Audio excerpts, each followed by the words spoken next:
सिद्धेभ्यः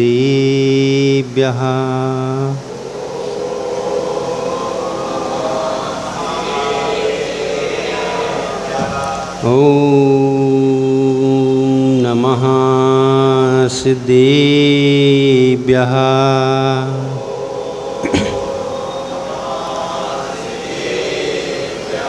ॐ नमः सिद्धेभ्यः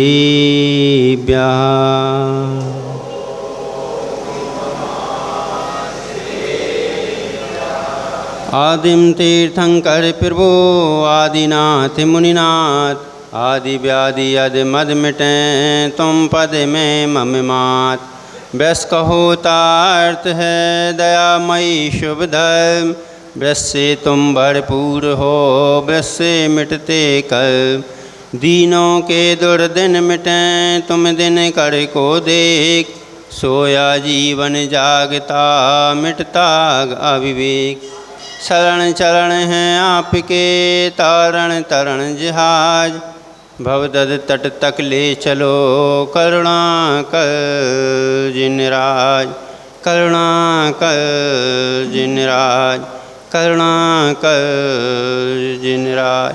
बोले प्रथम तीर्थंकर आदिनाथ भगवान की, मूल नायक पारसनाथ स्वामी की, वर्तमान शासन नायक वर्धमान स्वामी की, चतुर्विंशति तीर्थंकर भगवान की, परदादा गुरु आचार्य भगवान विमल सागर जी महाराज की, गुरु नाम गुरु आचार्य भगवान विराग सागर जी महाराज की, मम दीक्षा प्रदाता चर्या श्रोमणी 108 आचार्य भगवान गुरुवार 108 विशुद्ध सागर जी महाराज की, ढाई दीप में विराजमान 3 करोड़ करोड़ मुनि भगवंतों की।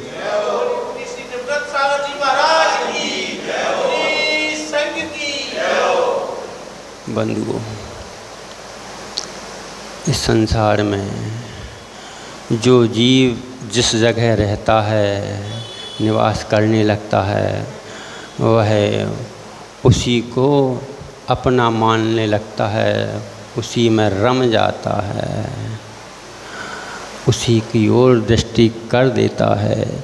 लेकिन यहाँ पर यह संसारी प्राणी की स्थिति है, मोह के वशीभूत होकर के यह प्राणी अपने में लीन नहीं हो पाता। वह जिस जगह जाता है उसी में अपने स्वरूप को जानने लगता है। यही विचित्रता है, राग की दशा यही विचित्रता है कि जिस जीव को इस संसार में जिससे राग होता है, अपशिष्ट पदार्थ ही उसको सुंदर लगने लगता है। जिससे मोह होता है और जिससे मोह नहीं होता वह सुंदर भी असुंदर दिखने लगता है। आचार्य भगवान यहाँ पर यही बताते हैं कि संसार में कोई वस्तु भी सुंदर नहीं है और कोई वस्तु असुंदर नहीं है। यह राग की दशा है जो कि असुंदर से असुंदर चीज़ को भी पसीना पोंछते हैं रुमाल से और उसको भी क्या करते हैं, जेब में रख लेते हैं, गिर न जाए, क्योंकि हमारे शरीर से निकला हुआ है, हमारे शरीर से निकला हुआ है, उससे हमें राग है, इसलिए उस पसीने को भी हम रुमाल में पोंछ देते हैं। और अगर हाथ भी धोते हैं तो जिस पसीने से अपन लथपथ होते हैं उसी कपड़े से अपन फिर उसको पोंछ लिया करते हैं, क्योंकि हमारा राग बैठा हुआ है। यह राग की ही दशा है। जहाँ जहाँ पर राग है, जिस प्राणी मात्र के यह राग इतना बैठा है कि जिसने अपशिष्ट पदार्थों का नवमल द्वार हैं उनको नाम लेने से प्राणी मात्र को घृणा उत्पन्न होती है और व्यक्ति उसी में रमण करता है, उसी के में रमण करता है। जिस भोगों का जन सामान्य के सामने नाम लेने से लज्जा उत्पन्न आती है, उन भोगों में यह जीव रमण करता है, वह बंध को प्राप्त करता है, वह विकार भाव पैदा करता है जिससे कि वह बंध को प्राप्त हो जाता है। उन्हीं के द्वारा काम क्रोध मान लोभ करता रहता है, उन्हीं के द्वारा, और वह संसार में को भोगता रहता है। लेकिन जो आत्मा में लीन होता है वह योगी सोचता है सर्वांग निजातम प्रदेशों से अमृत के निर्झर फूट पड़े। वह योगी ऐसा सोचता है कि कब हो इन संसार विकारी रोगों से मेरे को छुटकारा मिल जाए और इस आत्म प्रदेशों से ऐसे ऐसे अमृत के झरने फूट पड़ें कि मैं स्वयं में लीन हो करके एक दिन सिद्धत्व की प्राप्ति कर लाऊं। बस इसी का वह चिंतन करता रहता है। संसारी प्राणी जितना जितना बाह्य पदार्थों की जानने की कोशिश करता है, जितना जितना चाहता है, जितना जितना जानना चाहता है, वह उतना उतना उसमें लिप्त होता जाता है और उतना उतना लिप्त होता हुआ बंध को प्राप्त हो जाता है। संसारी प्राणी की यही स्थिति है कि अगर कोई जरा सी बात सुन ले तो उनके विषय में पूछता है कब हुआ, कैसे हुआ, किसके द्वारा हुआ, कौन था, कब। अरे तुम्हारे कहने से उसका कुछ होने वाला नहीं है, तुम्हारे जाने से उसका कुछ होने वाला नहीं है, तुम्हारे पूछने से उसका कुछ होने वाला नहीं है। जो कर्म उसने जोड़ कर रखे थे वह कर्म उसके उदय में आए, तभी उसके परिणाम ऐसे विकृत हुए। तुमने उसकी पूरा अखबार और पढ़ लिया, पूरा का पूरा अखबार पढ़ लिया। अरे उसको ऐसा करना ही नहीं चाहिए था, वह तो अज्ञानी था, वह तो मूर्ख था, अरे उसको समझ में नहीं आती। अरे बंधुओं, वह अज्ञानी था, मूर्ख था या नहीं था, वो तो था जो था, उसके कर्म उदय में आ गए थे तो वह भोग रहा था। हमने तो व्यर्थ में उसकी चर्चा करके ही कर्म बंध प्राप्त कर लिए हैं।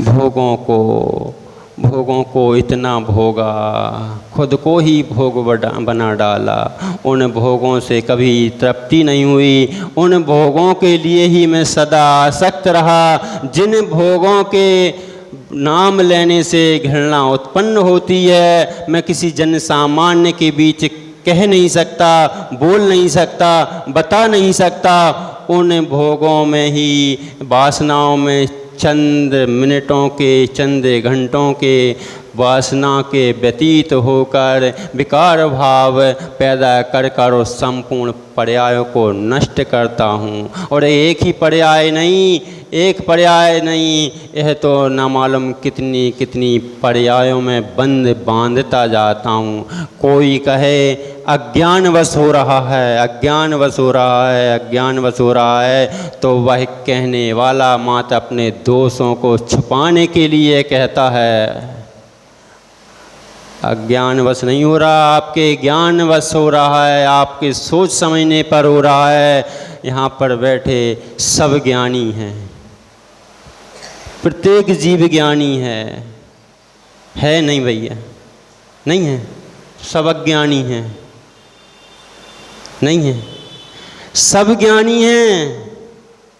आपकी दुकान बेरिंग की है तो आप बेरिंग के मास्टर हैं, मास्टर नहीं प्रिंसिपल हैं, प्रिंसिपल नहीं, यूँ कहो हेड मास्टर नहीं, प्रिंसिपल नहीं, एडीआई हैं। पहले एडीआई होते थे, एडीआई हैं। आप अगर कोई आके कह दे 068 दे दो, आप उठा कर दे देंगे। आप 9275 ला के दे दो तो आप फौरन देखेंगे भी नहीं, यूँ ला करके यूँ दे देंगे।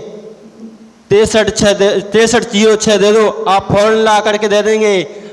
रिंकू भैया दे दोगे, नहीं दोगे? तो आप ज्ञानी हुए, अज्ञानी हुए? आप उस विषय में ज्ञानी हैं। किराने वाले से अगर कह दो कि एक किशमिश निकाल के दे दो तो उसका हाथ चिरौंजी पे नहीं जाएगा, किशमिश पे जाएगा। तो वह चिरौंजी का ज्ञानी है कि अज्ञानी? वही भी ज्ञानी है।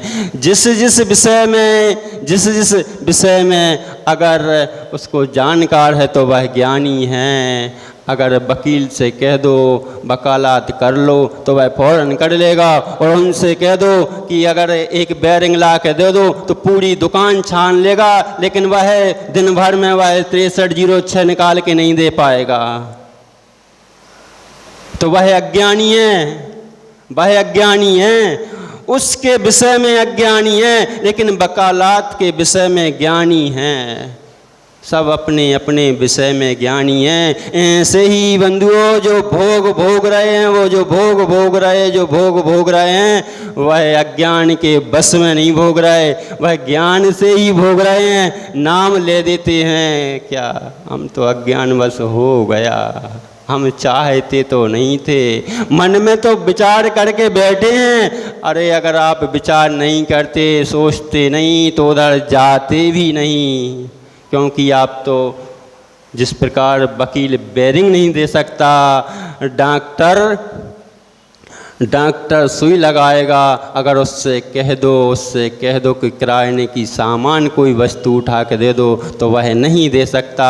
ऐसे ही हम भी उन इंद्रिय भोगों के, पापों के प्राचार्य नहीं, हेडमास्टर नहीं, ADI बने बैठे हैं। पहले ADI बहुत हुआ करते थे, आते थे, छापा पढ़ते थे, आपने भी सुना होगा, आपने भी पढ़ा होगा। तब वो कहते हैं ऐसे ही हम भी उन पापों के विषय, वासनाओं के, इंद्रिय भोगों के ADI बने बैठे हुए हैं। और नाम क्या लेते हैं? अज्ञानता में हो गया, हम तो करना नहीं चाहते, यह तो हो गया। यह राग की दशा है, क्योंकि राग में जो व्यक्ति जहाँ जहाँ जाना चाहता है वह स्वयं खिंचा चला जाता है। राग के वशीभूत बड़े योद्धा निस्तो नाबूद हो गए। 1,00,000 पूत 1,25,00,000 हाथी, 1,00,000 पूत 1,25,00,000 नाती, जाके घर दिया न बाती। वही रावण त्रिखंडाधिपति, जिसके नाम से संसार कांपा करता था, वह राग के पीछे दिया बाती तक जलाने के लिए नहीं बची उसके यहाँ। अब वो ज्ञानी था, पंडित था, बहुत ज़्यादा ज्ञानी था। अगर ज्ञानी वह ज्ञान अगर लगा लेता तो वह तद्भव मोक्षगामी बन जाता, उसी भव में उसको मोक्ष हो जाता। मगर राग की दशा, इंद्रिय भोग की दशा उसको कहाँ कर गई? नरकों में पड़ा है। राम राम राम, सिद्ध पुरुष राम, वह भी एक सीता जी के जीव के पीछे राग के वशीभूत बन घूमे, बन भटके। ऐसे ही हम भी उन राग के वशीभूत होकर के संसार रूपी वन में अनादिकाल से बन भटक रहे हैं। कोई यह नई दशा नहीं है, विचित्रता नहीं है। यह तो हम गए थे, जंगल गए थे, एक भैया बोल रहे थे, भैया पैसा वाले तो बहुत हैं लोग, ज़रूरी नहीं है कि पैसा वाले को मान आए, लेकिन मेरा अपना ऐसा मानना है कि जिसके पास पैसा होगी, शोहरत होगी, इज्जत होगी, उसको मान जरूर आ जाएगा। ऐसा कोई अनूठा व्यक्ति नहीं होगा जिसको मान ना आए। मान तो हर व्यक्ति को आ जाता है। आपको मान जरा सी बात पे आ जाता है। जिसके पास अरबों की संपत्ति हो, करोड़ों की संपत्ति हो, खरबों की संपत्ति हो, उसे मान नहीं आए, ऐसा तो हो ही नहीं सकता। अरे मान सम्यक दृष्टि भरत को भी आ गया था। वह भी कह रहा था मेरे जैसा चक्रवर्ती कौन हो सकता है। उसको ही अहंकार आ गया था, मान आ गया था। वह भी, उसका मान भी गलत कहाँ हुआ मालूम है? जब देखा कि अरे इसको तो अहंकार आ गया, मान आ गया, तो बोले जाओ अपना नाम अंकित कराओ, क्योंकि तुम इतने बड़े चक्रवर्ती हो, तुम्हारे जैसे चक्रवर्ती दूसरा इस खंड में नहीं है। एक बार नाम तो लिखाओ अपना, जिससे कि तब उस चक्रवर्ती ने जाकर देखा, इस पे तो ना मालूम कितने चक्रवर्ती आ गए और चले गए। अपना नाम लिखने के लिए भी उसको दूसरे का नाम मिटाना पड़ गया था। तब वह भरत चक्रवर्ती जैसे को मान आ जाता है। तो हम तो कितनी सी चीज़ हैं, छोटी मोटी चीज़ हैं, लेकिन वह भरत चक्रवर्ती था। वह कहते हैं कि लोगों की धारणा भी उल्टी बन जाती है, अरे भरत चक्रवर्ती का मान गलत हो सकता है तो हमारा भी हो जाएगा, हम भी कर लेंगे। अरे बेसी क्षमता इस जीव में नहीं है, वह जीव वही था जिसने मान गलत हो गया और वह संसार पार हो गया। अगर हम मान कर बैठे तो हम पार होने वाले नहीं है, क्योंकि हम कितने तीर्थंकर आ गए, कितनी 24 हो गई, कितनी चली गई, लेकिन हम उन 24 में भी आज तक जा नहीं पा गए तो होंगे, ऐसा नहीं है, किसी न किसी रूप में, किसी न किसी पर्याय में गए होंगे, यह भी पक्का है। लेकिन गए कैसे होंगे? उस मारीची के जीव की तरह गए होंगे, मान से भर के गए होंगे, अहंकार से भर के गए होंगे। अगर नहीं गए होते मान अहंकार से भर कर, तो निश्चित उसी भव से हम फिर यहाँ आने की जरूरत हमें नहीं थी। योगी यही विचार करता है, योगी यही सोचता है, वह पर द्रव्यों की ओर नहीं निहारता, वह पर की ओर नहीं जागता, वह पर में राग नहीं करता। यह संसार तो असार है, पुद्गल है, अनादि से भोगता आ रहा हूँ, अनादि से इस देह में मैं रमण करता आ रहा हूँ। इस राग के वशीभूत हुई मैं, इस राग के वशीभूत ही मैं संसार में भ्रमण कर रहा हूँ। ऐसा वह योगी चिंतन करता है, तब जा कर के वह संसार से पार हो पाता है। वह इस संसार से पार हो पाता है। यहाँ पर आचार्य भगवान कहते हैं, आगच्छन्ति दुशेषान् विज्ञास्य जायते, अज्ञाताद् दुशेषस्तु बध्यते न विमुच्यते। अध्यात्म से दूसरी जगह प्रवृत्ति ना करता हुआ योगी शरीर आदि की सुंदरता में असुंदरता में ध्यान नहीं देता। क्या सुंदर इस सुंदरता को अनेकों बार भोगा, अनेकों बार पाया, और संसार में कोई भी चीज़ असुंदर नहीं है। अगर असुंदर वह इस ओर ध्यान नहीं देता, तब वह बंधन नहीं करता, वह तो आत्मा में लीन होता है और तब वह मुक्त हो जाता है। और जो संसारी प्राणी हैं वह यह सोचता है यह तो सुंदर है, यह तो असुंदर है, इसमें यही लगा रहता है। वह राग के वशीभूत होकर बंध को प्राप्त होता है। आपके लिए कोई वस्तु अभिष्ट नहीं है, लेकिन वही वस्तु सुअर के लिए अभिष्ट है, सुंदर है, आपके लिए असुंदर है। यह स्वयं की दृष्टि के निहारने का क्रम है। अगर हम उस दृष्टि को पर से हटा दें, निज की ओर निहार लें, निज की ओर देख लें, तो वह हमारा संसार क्षणिक रह जाएगा, चुल्लू प्रमाण रह जाएगा। पढ़ते तो हम हैं, पर डे पढ़ते हैं, संसार महादुख सागर में प्रभु गोते खाते आया हूँ। आते हैं भगवान को सुना दे, आते हैं भगवान से कह देते हैं, भगवान को बता देते हैं। अरे भगवान को बताने से पहले अपने को बता लो, अपने को उतार लो, अपने को विवेक में कर लो, अपने को धारण कर लो। वो तो उतर गए, विनय तो मान लिया था, तब तो वह उतर गए। हम अपना विवेक ही खो बैठते हैं, अपनी क्रियाएं शुभ और अशुभ की ध्यान ही नहीं रखते। क्या करते हैं, हमारा राग इतना प्रशस्त बैठा हुआ है कि अगर राग में पसीने से लिपटी हुई भीगी हुई धोती है, उसको भी भगवान के माथे पर रगड़ देते हैं। विवेक की क्रिया, विवेक की क्रिया, इन्हीं क्रियाओं से बंद होता है। एक सूत्र हर जगह लगता है। आप सोच रहे हो महाराज जी एक सूत्र है वो आप हमेशा करते हैं, लगता ही लगता है, लगता ही लगता है। उसी से ठंडा, उसी से गर्म आप जाते हैं भगवान के चरणों का गंधोदक लेने, चरणों को रगड़ने के लिए कि भगवान कर्म मेरे झड़ जाएं, लेकिन आप कर्म बांध लेते हैं। क्रिया तो शुभ कर रहे थे, लेकिन आपने विवेक पूर्ण नहीं की। वह करकंडू को याद कर लो, वह करकंडू को याद कर लो।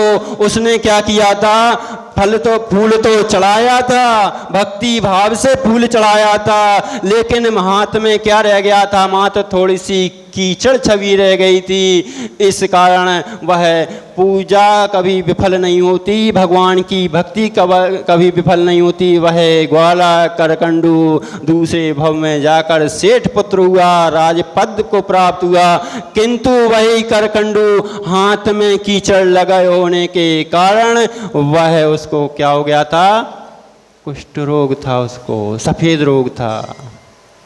तब पूछा भगवान से, हे भगवान नित्य ज्ञानी भगवान से पूछा, भगवान आखिर में सेठ पुत्र हुआ, सेठ पुत्र के बाद राजा भी हो गया, ठीक है, लेकिन ये दाग क्यों हुआ? तब भगवान ने कहा, तुमने क्रिया तो बहुत अच्छी की थी, भावों से की थी, भावों से की थी, भावों से की थी, क्योंकि जैन धर्म में भावों का बहुत अधिक महत्व है। लेकिन भावों का महत्व ये नहीं समझ लेना कि हमने तो घर से बैठे बैठे भाव कर लिए हो गए। उसने भी भाव कुछ नहीं करने वाले, ठीक है, भाव बनाए अच्छी बात है, लेकिन उन भावों को विवेक पूर्वक जाकर प्रभु के सामने करो। अगर आप गए प्रभु के सामने और पसीना लग रहा है और प्रभु के पैरों पर रगड़ दिया, तो वही करकंडू आपको पूजा का फल तो प्राप्त होगा। ऐसा नहीं है कि नहीं होगा, क्योंकि पूजा का फल, प्रभु की भक्ति का फल कभी विफल नहीं होता, कभी विफल नहीं होता। लेकिन क्रिया विवेक की होना चाहिए, क्रिया छोड़ना नहीं चाहिए। बहुत से आते हैं कि अरे अंतराय डाल लेते हैं, अंतराय, कैमरे के सामने मेरी फोटो आ जाए। अब फोटो तो आ गई, लेकिन जो प्रभु के दर्शन कर रहा था, जो प्रभु के शांति धारा देख रहा था, आपने क्रिया छोड़ दी, आपने अंतराय डाल दिया, फोटो खींची थी। जिस प्रकार फोटो के कैमरा के सामने आप तुरंत आ जाते हैं, आप दिख जाते हैं, हाँ आ गए, वैसे ही अंतराय कर्म आकर के बैठ जाता है, कहता है ठीक है, खिंचा लो तुम फोटो, खिंचा लो फोटो, खिंचा लो फोटो, मैं तुम्हारे साथ बैठ गया, तुम्हारे साथ बैठ गया, तुम्हारे साथ बैठ गया, तुम अंतराय कर्म बंध गया तुम्हारे ऊपर। विवेक, क्रिया विवेक की यहाँ पर भी आचार्य भगवान ने यही कहा है कि जो क्रिया योगी जन करता है, वह अपने ज्ञान में लख कर आत्म ध्यान में रवण कर, वह न पर में द्वेष देखता है, न पर में राग देखता है, वह तो जो है सो है। वह किसी में न राग देखता है, वह न किसी में द्वेष देखता है, वह तो स्वयं आत्मा में लीन रहता है, और वह स्वयं आत्मा में लीन होकर के स्वयं को आत्मा में लीन होकर एक दिन सिद्धत्व को प्राप्त हो जाता है। ऐसे ही बंधुओं, हम भी यही भावना क्रिया विवेक के साथ करें, क्रिया विवेक के साथ कर, और हम भी सिद्धत्व को प्राप्त हों। इन्हीं भावनाओं के साथ आचार्य भगवान विशुद्ध सागर जी महाराज की